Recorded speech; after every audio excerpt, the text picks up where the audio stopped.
partnership to hopefully get kids involved proactively in programming that the Boys and Girls Club is able to offer. I think it's important to note that as we deal with this issue of violent crime in our city, the one thing that we have learned and the one thing that we have found is that when you give young people an opportunity and hope, they do not commit crimes. And when you give people who are a little bit older jobs, they do not commit crimes, and in particular, they do not commit violent crimes. And so the way this program will work is we are trying to invest in young people. And when we look at our juvenile model, what we are trying to do is our goal is not necessarily to punish people, but what can we do to help change behavior? And oftentimes the best way to change behavior is to make programming available to individuals and give individuals a constructive opportunity. Too many times we see too many young people who are literally involved with the wrong person or they don't have anything to do. And the Boys and Girls Club can solve that by offering programming all around the city and provide kids with an opportunity to get better, to learn, to work off some of that nervous energy maybe that they have, and be around positive individuals and people who want to have a positive impact on their lives.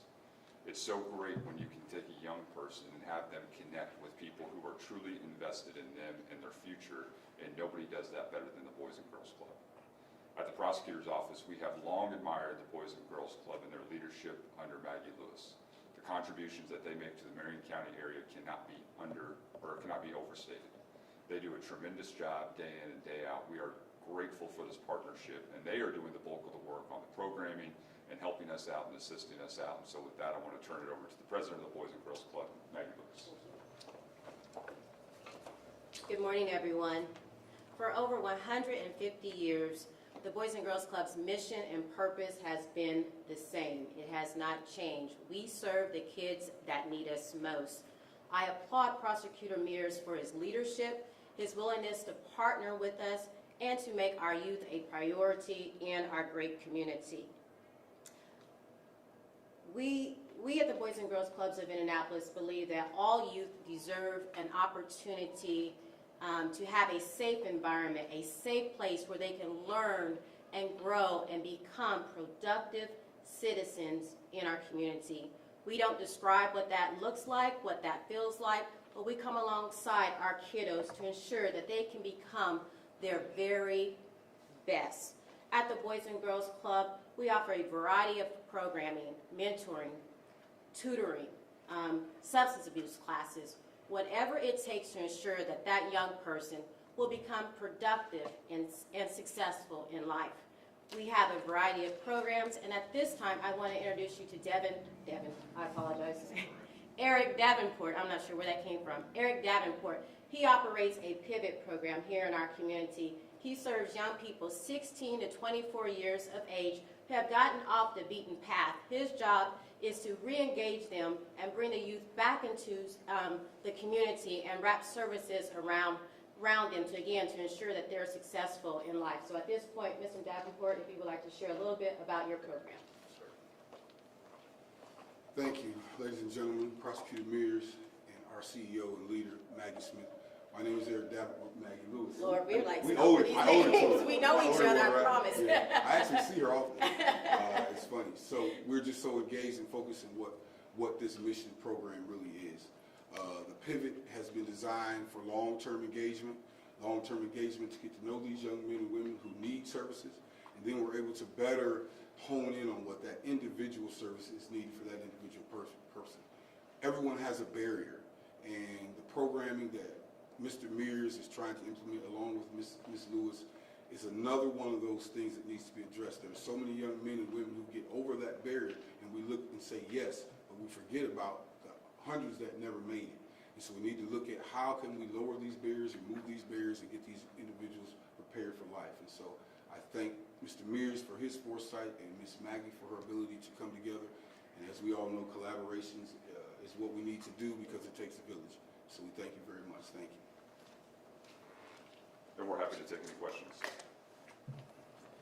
Do you have any examples of what some of these, some examples of charges that you would include or consider for this?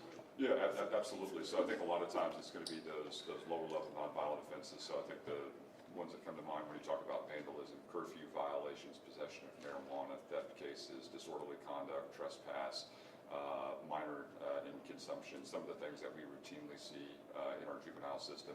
I think the one area where we are going to stay away with is individuals who have a connection or a nexus to firearms. We still think that's an appropriate place to route those cases through the juvenile system. And so that's really the only, what I would say would give us great pause if there was a handgun involved.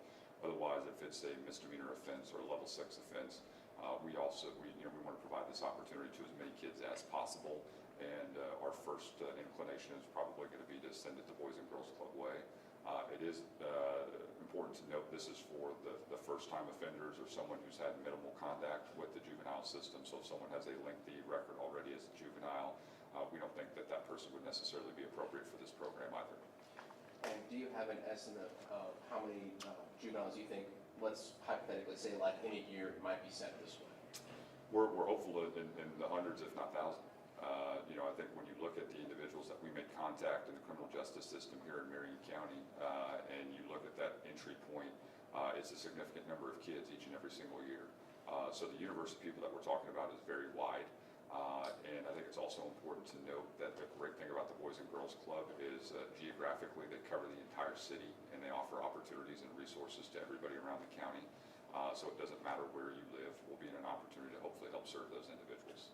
What do you hope to achieve during this pilot year, and what's going to be, I don't know, if measures of success is the right word, to make this a permanent program or not? I think it's two things. I think number one, it's do we see recidivism? Do these kids have additional contact with law enforcement in the juvenile court system? I think that's one measure of success. And the second measure of success is what's the engagement with the Boys and Girls Club?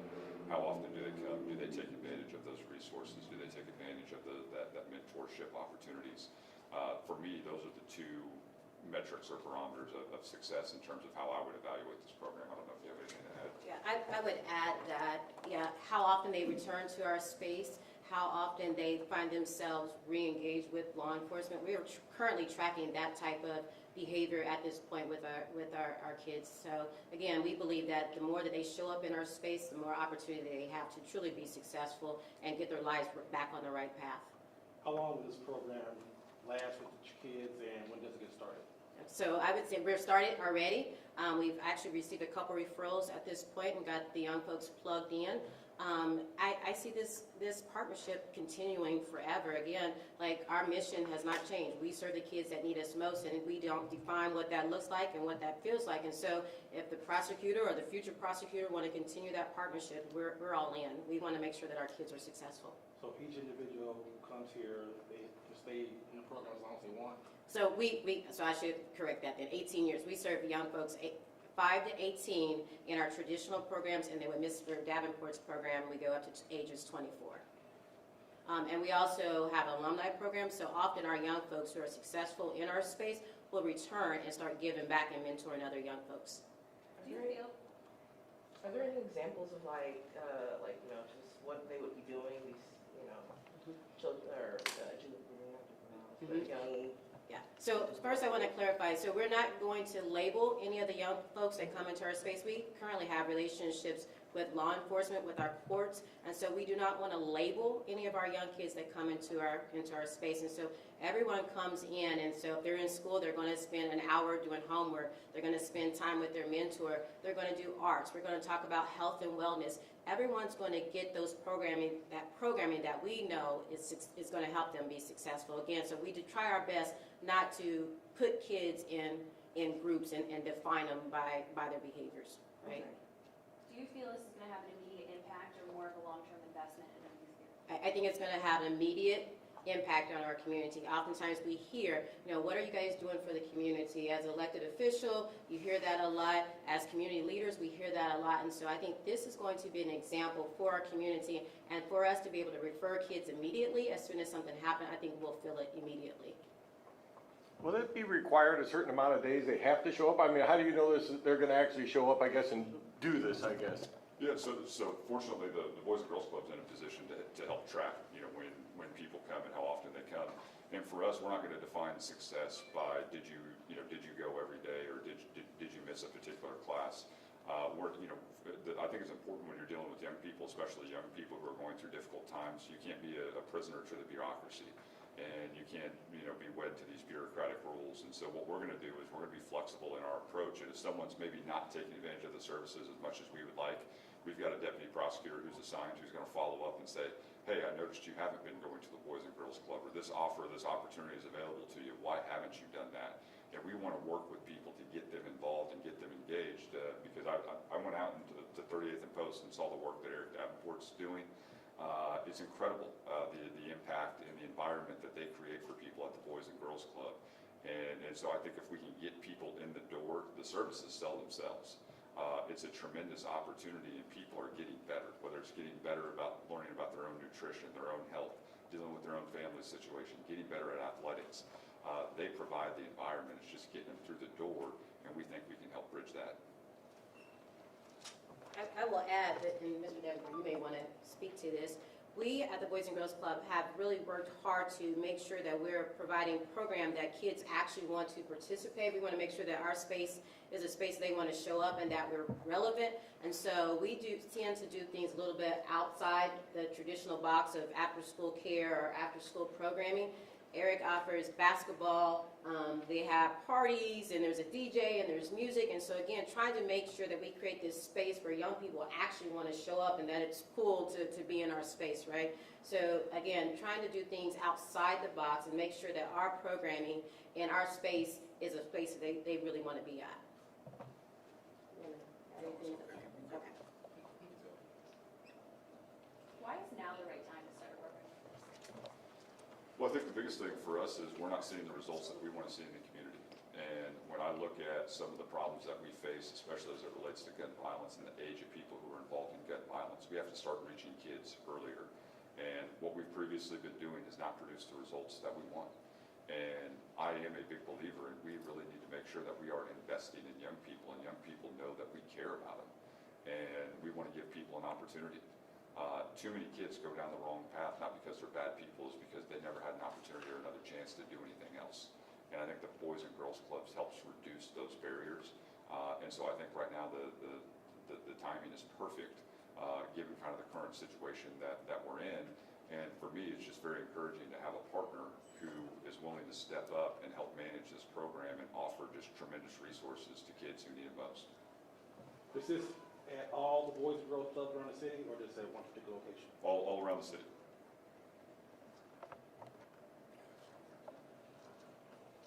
Thank you, guys. I appreciate it. I'm going to just say, please spell my name right. It's E-R-I-K. It's not Devin. That's all right.